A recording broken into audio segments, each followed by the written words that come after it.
నీ సహోదరుడు ఎవరైనా నీ విషయంలో తప్పు చేస్తే ఆ వ్యక్తిని నువ్వు పర్సనల్గా గద్దించు. అతడు సరి చేసుకుంటే మంచిది,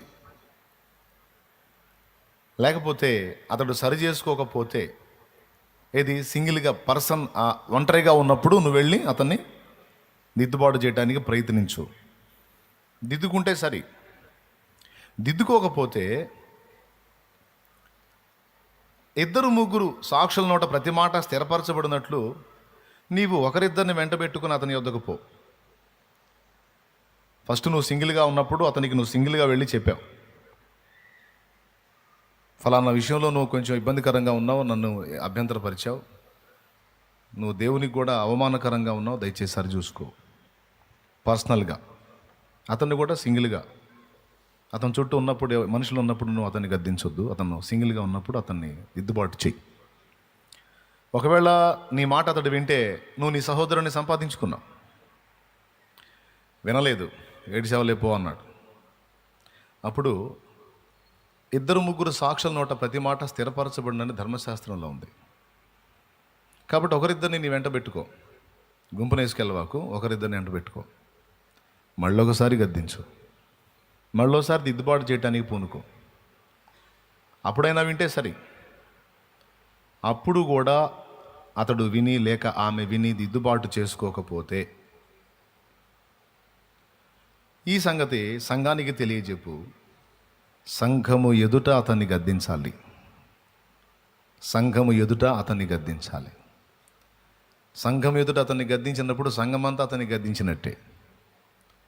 అతడు సంఘము మాట కూడా వినలేదనుకో, ఇక్కడ 3 విభాగాలు ఉన్నాయి. 1 నీ మాట, 2 నీ సహోదరులు నీతో పాటు వచ్చి ఒకరిద్దరి మాట, 3 సమూహమంతా సంఘమంతటి మాట. వినని ఎడల అతన్ని నీవు అన్యునిగాను సుంకరిగాను ఎంచుకో. అంటే ఒక పర్సన్ని ఎలా దిద్దుబాటు చేయాలో, ఎలా గద్దించాలో, ఎలా సరి చేయాలో ప్రభు నేర్పుతున్నాడు. పర్సనల్గా చెప్పు. వినకపోతే ఒకరిద్దరు నీ వెంట ఉండి వారితో కలిసి నువ్వు చెప్పు. వినకపోతే సంఘం ఎదుట చెప్పు.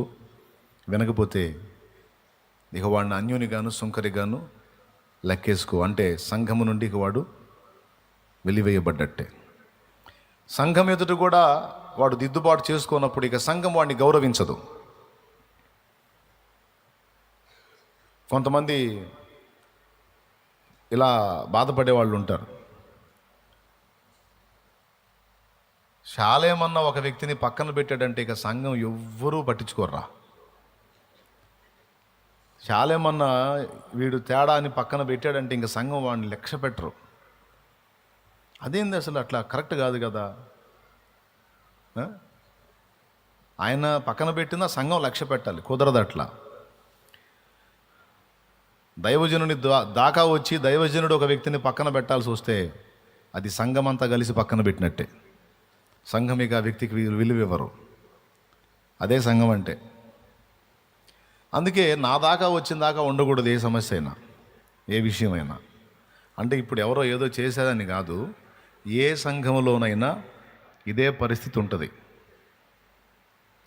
ఆత్మీయ నాయకుడి దాకా పోయి అక్కడి నుంచి గద్దింపు రావాల్సి వచ్చింది, అక్కడి నుంచి దిద్దుబాటు జరగాల్సి వచ్చింది అంటే సంఘం అంతా గద్దించినట్టే. అందుకే సింగిల్ పర్సన్ వచ్చి మాట్లాడినప్పుడు దిద్దుబాటు చేసుకోవాలి, లేదా ఇద్దరు ముగ్గురు చెప్పినప్పుడు సరి చూసుకోవాలి. ఇలా ఒక వ్యక్తిని గూర్చి గద్దింపు లేక దిద్దుబాటును గూర్చి మాట్లాడేటప్పుడు ఎలా చేయాలో చెప్పి ఆ తర్వాత ఆయన మాట్లాడిన మాట, మీరు భూమి మీద వేటిని బంధింతురో అవి పరలోకమందును బంధింపబడును, భూమి మీద మీరు వేటిని విప్పుదురో అవి పరలోకమందును విప్పబడునని మీతో నిశ్చయముగా చెప్పుచున్నాను అన్నాడు. మొదటి సంఘం ఎవరు? అపోస్తలులే. తర్వాత వారి పరిచర్య ఫలంగా ఈరోజు ప్రపంచవ్యాప్తంగా దాదాపు 60% మందికి పైచిలుకు సువార్త అందింది. దేవునికి స్తోత్రం, హల్లెలూయా. సో ప్రారంభ సంఘానికి చెప్తున్నాడు. ఇక్కడ నా పాయింట్ ఏంటంటే, మొదట సింగిల్గా నువ్వు వెళ్ళి గద్దించినప్పుడు అతడు వినకపోతే అతన్ని నీకు అన్యునిగాను సుంకరిగాను ఎంచుకోమని చెప్పాల. ఇద్దరుగా వెళ్ళి గద్దించినప్పుడు కూడా వాడు మారకపోతే అన్యునిగాను సుంకరిగాను ఎంచుకోమని చెప్పాల. సంఘముగా గద్దించినప్పుడు కానీ వాడు వినకపోతే ఇక వాడిని అన్యునిగా సుంకరిగా లెక్కేయమన్నాడు. బాగా వినండి. అంటే ఒక సింగిల్ వ్యక్తిగా మనం చేసే పనికి సామూహికంగా అనేక మందిగా కలిసి మనం చేసే పనికి ఎంత తేడా ఉందో యేసుప్రభు ఇక్కడ చూపిస్తున్నాడు. Praise the lord. అంటే ఒక సింగిల్ వ్యక్తిగా పక్షిరాజు అనుభవంలో మనం ప్రార్థన చేయటం, ప్రకటించటం, పరిచర్య చేయటం, ప్రభువుని సేవించటం సగమే, ఎల్లప్పుడూ పనికిరాదు, సగభాగమే. అది సగభాగం పావురపు అనుభవం మనకు అవసరం, సగభాగం పక్షిరాజు అనుభవం. అది మనం పర్సనల్గా దేవునితో కనెక్ట్ అవటం, వ్యక్తిగతంగా మనం దేవునితో సంబంధం ఏర్పరచుకోవటం. కొంతమంది ఎలా అయిపోతారంటే నేను దేవుడు, దేవుడు నేను, ఇంకంతే, నాకు ఇంకెవరితో సంబంధం లేదని తాను పురుషుడైనా స్త్రీ అయినా సింగిల్గా దేవునితో సంబంధం ఏర్పరచుకొని అంతటితో ఆగిపోతారు, ఎవరితో కలవరు. సేవకుల్లో కూడా ఉన్నారు ఇలాంటి వాళ్ళు. నేను ఎవరితో ఏ సేవకుడితో ఫ్రెండ్షిప్ చేయను సార్, నేను అసలు సింగిల్, నేను ఎవరితో ఉన్నాను, నేను ఒంటరిగా ఉంటాను, ఒంటరిగా భక్తి చేస్తాను. కొంతమంది ఈ కాన్సెప్ట్లో చర్చి ఎగ్గొట్టిన వాళ్ళు కూడా ఉన్నారు. నేను ఏ చర్చికి వెళ్ళనండి, నేను ఇంట్లోనే ప్రార్థన చేసుకుంటే. ఏనడా ఇంట్లో ప్రార్థన చేసుకుంటే దేవుడు, ఎందుకని వెళ్ళో చర్చికి? నాకే పాస్టర్ నచ్చలా, నాకే పాస్టర్ నచ్చలా. ప్రతి పాస్టర్ దగ్గర ఏదో ఒక లోపం. ఇప్పుడు నువ్వు చర్చికి పోతుంది పాస్టర్ లోపాలు వెతకటానికా, లేకపోతే ప్రకటించబడుతున్న వాక్యం చూసుకొని నీ బతుకుల్లో ఉన్న లోపాలు ఎత్తుకోవడానికా పోతున్నావు? నీకు బోధించేవాడిని సరిచేయడానికి పోతున్నావా, లేకపోతే ఆ బోధ విని నీ బతుకు దిద్దుకోవడానికి పోతున్నావా? ఓ ప్రశ్న. ఆ బోధ విని నీ బతుకు దిద్దుకోవటం కదా ముఖ్యాంశం. బోధ చేసేవాడిని దిద్దడానికా? కాదు కదా. కొంతమంది చర్చి ఎగ్గొట్టి కూర్చున్న వాళ్ళు కూడా ఉన్నారు. ఎందుకు నువ్వు చర్చికి వెళ్ళి? నాకే పాస్టర్ నచ్చలా అంటే ప్రపంచం మొత్తంలో, దేశం మొత్తంలో, రాష్ట్రం మొత్తంలో, ఊరి మొత్తంలో నచ్చలేదంటే నచ్చిన పాస్టర్ ఎక్కడో దూరంగా ఉన్నాడు, ఆడికి నేను పోలేను, అందుకని ఇంట్లోనే చేసుకుంటున్నాను. నచ్చిన పాస్టర్ ఏమో దూరంలో ఉన్నాడంట. నేనంటాను దూరంలో ఉన్నాడు కాబట్టి నీకు నచ్చాడు, మంచోడు అనుకుంటున్నాను నువ్వు. ఆయన కూడా దగ్గరకు పోతే ఆయన కూడా నచ్చాడు నీకు. నీతిమంతుడు లేడు, ఒక్కడు లేడని దేవుని వాక్యం చెప్తుంది. ఏడ తీసుకొచ్చి పెడదాం నీకు? ఏ మచ్చ లేని, ముడత లేని, కళంకం లేని నిష్కళంకుడు యేసు తప్ప ఎవడూ లేడు. పచ్చిగా చెప్పాలంటే ప్రతి మనుషునిలోనూ, మాటలోనో, చూపులోనో, తలంపులోనో, క్రియలోనో, ఎక్కడో చోట, ఏదో సందర్భంలో, ఏదో ఒక విషయంలో లోపం అనేది నీకు కనిపిస్తుంది. లోపము లేని, పాపము లేని, మచ్చలేని, ముడత లేని, డాగు లేని, కళంకము లేని వ్యక్తి ఎవరైనా ఒక్కడున్నారు అంటే అదొక యేసయ్య తప్ప ఇంకా ఎవ్వరూ లేరు.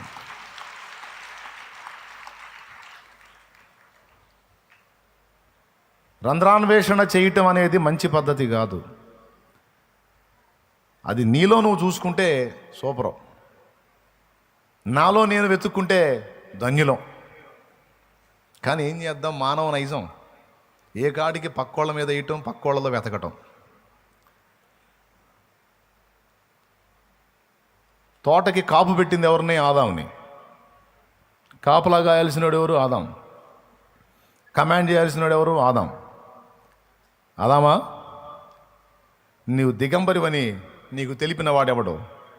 తినవద్దని నేను ఆజ్ఞాపించిన పండు తిన్నావా అన్నాడు. ఆ తిన్నాను, అది నేను తినలా, నాతో ఉండుటకు నీవిచ్చిన ఈ స్త్రీ ఉన్నదే, ఈమె నాకు తెచ్చి ఇచ్చింది. అసలు ఇట్లాంటి వాళ్ళు ఎట్లా పుడతారు తండ్రి? ఇట్లాంటి వాళ్ళని ఎట్లా చేస్తావు అసలు నువ్వు? చేసినోడు నన్ను సింగిల్గా చేసి పడేసి అట్లనే ఉంటే బాగుండేది. దరిద్రపు దాన్ని ఇచ్చావు, దరిద్రపు తీసుకొచ్చి నాకు ఇచ్చింది అనవసరంగా నేను, లేకపోతే నేను పెద్ద మనిషిని ప్రభువా, నిర్దోషిని ప్రభువా, అసలు నాలో ఏ తేడా లేదు నాయన, వచ్చి ఇచ్చింది తిన్నాను అని ఎవరిని ఎత్తినేశాడు? ఆమె చూడు, ఆమె కూడా ఆయనలో పుట్టిందేగా. ఏం హవా చేసావా ఆ పని అన్నాడు ఆయన. నాకేం తెలుసు, సర్పం నన్ను మోసపుచ్చింది. అసలు ఇట్లాంటి పాములు ఎందుకు ఉండిచ్చావు తోటలో? అసలు నువ్వు ఇట్లాంటి పనులు ఎందుకు చేస్తున్నావు? ఇట్లాంటి మోసపుచ్చే పాములు ఎందుకు ఉంచావు? సర్పం నన్ను మోసపుచ్చింది, నాకేం తెలుసు. తప్పించి నేను తేడా పడ్డానని ఒప్పుకున్నారా? నేనే తేడా అని ఒప్పుకున్నారా? ఒప్పుకుంటే గొడవ వదిలిపోను, అప్పుడు ఇంకొక టైపులో ఉండేది. ఒప్పుకోకనే ఇన్నకసాట్లు. ఎంతమందికి అర్థమైందో ఏమో, మరి ఏమర్థమైందో? మన బతుకు మనకు అర్థమైంది ఈ పాయింట్లో. ఒప్పుకో, సస్యేమిరా. ఏ కాటికి దాన్ని ఏదో రకంగా కవర్ చేసి దాన్ని ఏదో రకంగా పేస్ట్ బీయటానికి తప్ప యథార్థంగా నేను తేడా పడ్డానని మాత్రం ఒప్పుకో. ఇది మనకి బ్లడ్లో వచ్చింది లక్షణం. కోతి లక్షణం తెలుసా మీకు? కోతి కడుపును పుట్టిందంటే చిన్నపిల్లని సరే అది ఒక పట్టాను ఒక దగ్గర ప్రశాంతంగా ఉండదు. చిన్నపిల్లని సరే ఆ కొమ్మెక్కను ఈ కొమ్మెక్కను గంతు లేని జాతి లక్షణం. ఏ లక్షణం? కోతి లక్షణం, దాని జాతి లక్షణం. అలాగే కప్ప లక్షణం, చేప లక్షణం, పాము లక్షణం, అలాగే మానవ లక్షణంలో ఎదుటోడి రంధ్రాన్వేషణ చేసి ఎదుటోడు తేడా అని చెప్పటమే ఈ జాతి లక్షణం. అందుకే దేవుడు ఖండించి నీ బతికేందో నువ్వు చూసుకోవటం నేర్చుకో అని మనకు పాఠం నేర్పాడు. నిన్ను నీవే విమర్శించుకో, నీకు నీవే బుద్ధి చెప్పుకో అని. ఎదుటోళ్ళని వెతకటం కాదు, ముందు నువ్వు తేడాని తెలుసుకొని. ఎందుకు నువ్వు సింగిల్గా ఉంటున్నావు? నువ్వు ఎవరితో సహవాసం అంటే ఎవరు నచ్చట్లేదండి నాకెవరు నచ్చట్లా. అరే కనీసం పరిశుద్ధుల సహవాసం కూడా నచ్చట్లా నాకు. పరిశుద్ధులు కూడా తేడానే. అందుకని నేను ఎవరితో ఉండను. నేను శాలేమని చెప్పినట్టు పక్షిరాజు అనుభవంలో ఉన్నాను. ఏ రాజు అనుభవం? పక్షిరాజు అనుభవంలో ఉన్నాను. నేను సింగిల్గా ఉంటాను. పక్షిరాజు ఏ పక్షితో కలవదు. అది ఎక్కడో గగనాన గూడు కట్టుది, కొండ పేటు చివర పైన గట్టుది గూడు. అట్లాగా నేను ఎవరికి అందనండి, నేను స్పెషల్. ప్రియ దేవుని బిడ్డ, నువ్వు పక్షిరాజు అనుభవంలో ఉండు, కానీ అంతటితో నువ్వు ఆగిపోకూడదు. నీకు పావురపు అనుభవం కూడా కావాలి అంటుంది వాక్యం. నేను ఎవడి మీద ఆధారపడను, ఎవడి సహాయం నాకు అక్కర్లేదు, నేను సింగిల్గానే బతికేస్తా, సింగిల్గానే ఉంటా, సింగిల్గానే భక్తి సాధన చేస్తా అంటే నడవది. వైసా నహీ హోతా హై, క్యా కర్నా? పక్షిరాజు అనుభవం మాత్రమే కాదు, పావురపు అనుభవం కూడా మనకి దేవుడు అప్పగించాడు. మనం సంఘజీవులం. ఏ జీవులం? ఇక్కడ ఆ పాఠాన్ని నేర్పుతున్నాడు. అందరూ గుర్తుపెట్టుకోండి, ఎవరైనా వాళ్ళు తేడా వీళ్ళు తేడా, నా చుట్టూ ఉన్న వాళ్ళు అందరూ తేడా, నేను ఒక్కడే అంటే స్వనీతి అనే పాపంలో ఉండి నువ్వు ఎవరిని గురించి ఆరోపిస్తున్నావో వారందరికంటే భ్రష్టురాలివై ఉన్నావని తెలుసుకో. మళ్ళీ ఒకసారి చెప్పేదా క్లియర్గా? నా చుట్టూ ఉన్న వాళ్ళందరూ తేడా, వాళ్ళు తేడా, వీళ్ళు తేడా, పక్క విశ్వాసులు తేడా, పరిచారకులు తేడా, సేవకులు తేడా. అసలు ఎవరితో స్నేహం చేద్దామన్నా తేడా తేడా తేడా తేడా అంటున్నావంటే వీళ్ళెవ్వరు తేడా కాదు, నువ్వు పెద్ద తేడా. మళ్ళీ చెబుతున్నా, నువ్వే తేడా. అసలు ఆ తత్వమే మనలో ఉండకూడదు. మనం ఎంత తేడాలమో మనకు తెలుసు. అయినా సరే ఏ తేడా లేనివాడు వచ్చి ఈ తేడాల మధ్య బతకలా? ఎవరితో జీవించాడు? ఎవరితో తిరిగాడు? ఈయన పాపులతోనూ సుంకరులతోనూ వేశ్యలతోనూ భోంచేస్తున్నాడు. నాకు అర్థం కాదు, వీళ్ళందరూ తేడా అని ఆయన రాకపోతే ఈ తేడాలు మంచోళ్ళు ఎప్పుడు అయ్యేవాళ్ళు? ఈ తేడాలు పరలోకం ఎప్పుడు చేరేవాళ్ళు? తేడాలని తెలిసే, చెడిపోయిన వాళ్ళం అని తెలిసే మనల్ని బాగు చేయడానికే మన సహవాసానికి వచ్చాడు మహిమను విడిచి. నేను ఎంత పాపినో నాకు తెలుసు, నువ్వెంత పాపినో నీకు తెలుసు. అయినా సరే నీ కోసం నా కోసం వచ్చాడు. విలేసాడా, త్రోసేశాడా, చేర్చుకున్నాడా? ఏం చూశాడు? మన రంధ్రాలు చూశాడా? మన లోపాలు చూశాడా? ఎందుకయ్యా నన్ను ఇంత ప్రేమించావు? ఆయన అందులో చెప్తాడు, పాపము చేసి గడించితి మరణం, శాపమేగా నేను ఆర్జించినది, కాపరివైన బురోచితివి. నా వంటి నరుడొకడు నన్ను ప్రేమించిన నా వలన ఫలము కోరు. ఆహా, నీ వంటి పుణ్యునికి నా వంటి పాపితో కేవలం ఏమీ లేక, యేసు నన్ను ప్రేమించినావు, పాపినైన నన్ను. ఏమన్నాడండి? నన్ను ప్రేమించడం ఏమిటయ్యా? నువ్వు పరిశుద్ధుడివి, అగ్ని వంటి వాడివి, పనికిమాలినోడిని, ఘోరపాపిని నన్ను ప్రేమించేవేమిటి నువ్వు? అబ్బే, నువ్వు ప్రేమించడానికి అర్హుణ్ణి కాదయ్యా. అదండి పలకాల్సిన మాట. ప్రభువా నన్ను విడిచిపోము, నేను పాపాత్ముడు అన్నాడు. చేపలు పట్టినప్పుడు ఆ రాశిని చూసి బిత్తరపోయి పేతురు, నేను పాపాత్ముడు అన్నాడు. చుట్టుపక్కల వాళ్ళందరూ పాపులు తండ్రి అనలా. కాబట్టి ఇందు మూలంగా మీ 50 మందికి తెలియజేయటం ఏమనగా, వాళ్ళు తేడా, వీళ్ళు తేడా, వాళ్ళు అట్లా, వీళ్ళు ఇట్లా అని ఇతరులను రంధ్రాన్వేషణ చేసి, ఇతరులను తప్పుబట్టి, ఇతరుల మీద ద్వేషాన్ని వెళ్ళగక్కే నీచ మనస్తత్వాన్ని విసర్జించండి. ఇతరుల కంటే నేను మంచి అనుకునే నైజము స్వనీతి. అందరూ నాకంటే మంచి, నేనే తేడా అనుకునేది సరైన మైండ్. అర్థమైందా? నా చుట్టుపక్కల ఉన్నోళ్ళు నాకంటే బెటర్, వారందరికంటే నేనే అట్టడుగునున్నాను అనే వాస్తవికతను ఒప్పుకునే మనసు ఎక్కడైతే ఉందో ఆ మనస్సు సమీపంలో దేవుడు ఉంటాడు. ఎందుకు ఒక వ్యక్తి ఒంటరి అయిపోతాడు అంటే, ఇతరుల లోపాలు చూసి అభ్యంతరపడి సింగిల్ అయిపోతాడు. కానీ దేవుడు ఏమో ఆశిస్తున్నాడు అంటే, తన సంఘంగా ఉన్న మనందరిలో ప్రతి ఒక్కరిని గురించి దేవుడు మాట్లాడుతున్నాడు. నువ్వు సింగిల్గా ఉండకూడదు, నీవు సహవాసంలో ఉండాలంటున్నాడు. అది పాఠం. నీ ఒక్కడిగా నువ్వు చేసినప్పుడు ఆ ప్రార్థనకు విలువిస్తా. కానీ ఒకే విషయాన్ని గురించి నీవు అనేక మందిగా కలిసి ప్రార్థన చేసినప్పుడు దానికి ఎక్కువ ప్రయారిటీ ఉంటుంది, ఎక్కువ విలువ ఉంటుంది. గుర్తుపెట్టుకో. నువ్వు సింగిల్గా ప్రార్థన చేసుకుంటే ఏకాంత ప్రార్థన అనుభవం, పక్షిరాజు అనుభవం, సంతోషం. కానీ నీ కుటుంబంతో కలిసి నువ్వు మోకాళ్ళు వేసినప్పుడు అది సామూహికంగా చేసిన ప్రార్థన, దానికి ఒక పెద్ద ప్రత్యేక విలువ ఉంటుంది. ఎందుకంటే భూమి మీద ఇద్దరు ఏకీభవించి దేన్నైతే అడుగుతారో అది తప్పకుండా వారికి దొరుకుతుందని అక్కడ చెప్పాడు. చదివారా? ఒకసారి చూడండి. భూమి మీద ఇద్దరు తాము అడుగు దేని గూర్చైనను ఏకీభవించిన ఎడల అది వారికి దొరుకునని మీతో నిశ్చయముగా చెప్పుచున్నాను. చదువుతారా? స్క్రీన్ మీద వేస్తాడా?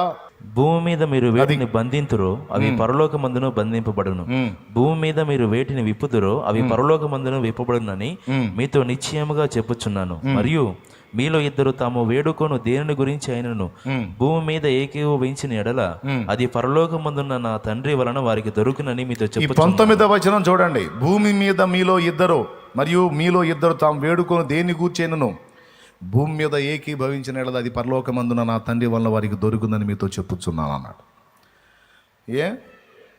ఇద్దరు ఏకీభవించి అడిగితే దొరికిద్దంటే, ఏకీభవించకుండా సింగిల్గా అడిగితే దొరకదా? కొద్దిగా ఆలోచించి చెప్పండి. దొరకదా? దొరికిద్దా? దొరకదా? అంటే సింగిల్ పర్సన్ ప్రార్థన చేస్తే దేవుడు వినడా? అట్లయితే భక్తులందరూ మరి ఒంటరిగా ప్రార్థన చేశారు, జవాబులు పొందారు కదా.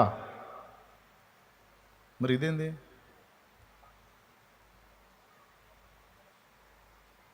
అంటే సింగిల్గా మనం చేసే ఏకాంత ప్రార్థన, మనం వ్యక్తిగతంగా చేసుకునే ప్రార్థన ఒకటి, సామూహికంగా మనం చేసేటువంటి ప్రార్థనకు మరి ఎక్కువ విలువ ఉంది అనేది చెప్పకనే చెప్తున్నాడు. అంటే వ్యక్తిగతంగా చేసుకునే ప్రార్థనకి విలువ లేదంటే ఉంది, అది నీ పర్సనల్. నువ్వు ఆయన, నీకు ఆయనకు ఉన్నటువంటి ఇబ్బందులు పర్సనల్, అదంతా నీ సోప వేరు. కానీ నువ్వు మరొకరితో కలిసినప్పుడు నీ పర్సనల్ ప్రార్థన చేస్తావు. నువ్వు నిజం చెప్పు నాకు. నువ్వు మరొక వ్యక్తితో మోకాళ్ళు వేసినప్పుడు నీ పర్సనల్ ఎత్తి నువ్వు ప్రార్థన చేస్తావా? ప్రభువా, నాకు దరిద్రగొట్ట ఆలోచనలు వస్తున్నాయి తండ్రి, చండాలంగా ఆలోచనలు వస్తున్నాయి తండ్రి, వాటిని తీసేయి అని నీ ఆలోచనలు వర్ణించావనుకో, పక్కన ప్రార్థనలు ఏకీభవించేవాడు లేదు. వీడు అవునా? కాబట్టి మనం సింగిల్గా ఉండి ప్రార్థన చేసుకునేటప్పుడు మనకు కలిగే దృష్టి లోపాలు, వినికిడి లోపాలు, మాటల దోషాలు, ప్రభువా నిన్న నా భార్యని ఇలా తిట్టాను అని నువ్వు ఇద్దరు ముగ్గురు ప్రార్థన చేసే దగ్గర కూర్చొని నేను ఇలా తిట్టాను అనగలవా? ఇలా ఈ తప్పు మాట అన్నాను అనగలవా? అనలేవు. అంటే ఇద్దరు ముగ్గురు కలిసిగా ప్రార్థన చేసేటప్పుడు నీ పర్సనల్ పొరపాటును కూడా నువ్వు ఎత్తావు. నీ పర్సనల్ ఎత్తి నీ లోపాలు దిద్దుకొని నీ తప్పులు ఒప్పుకొని నువ్వంటూ పశ్చాత్తాపడి యేసయ్య పాదాలు పట్టుకొని దేవునితో సమాధానపడి దేవునితో వ్యవహరించేదానికి ఏకాంత ప్రార్థన. అందులో ఇక నువ్వు హోల్ హార్టెడ్గా ఇక దేవుడితో అన్ని మాట్లాడుకోవచ్చు. నీ భావాలు, నీ అనుభూతులు, నీ కోపతాపాలు, నీ ఫీలింగ్స్ మొత్తం చెప్పుకోవచ్చు.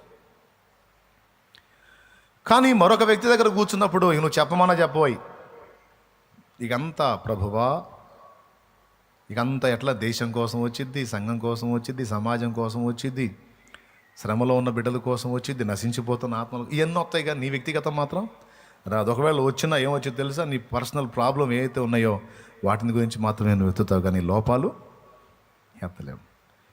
కాబట్టి ఇద్దరు ఏకీభవించి ప్రార్థన చేసేటప్పుడు తమ కోసం వారు ప్రార్థన చేయరు, వారు మిగిలిన సంఘం కోసం, సమాజం కోసం ప్రార్థన చేస్తారు.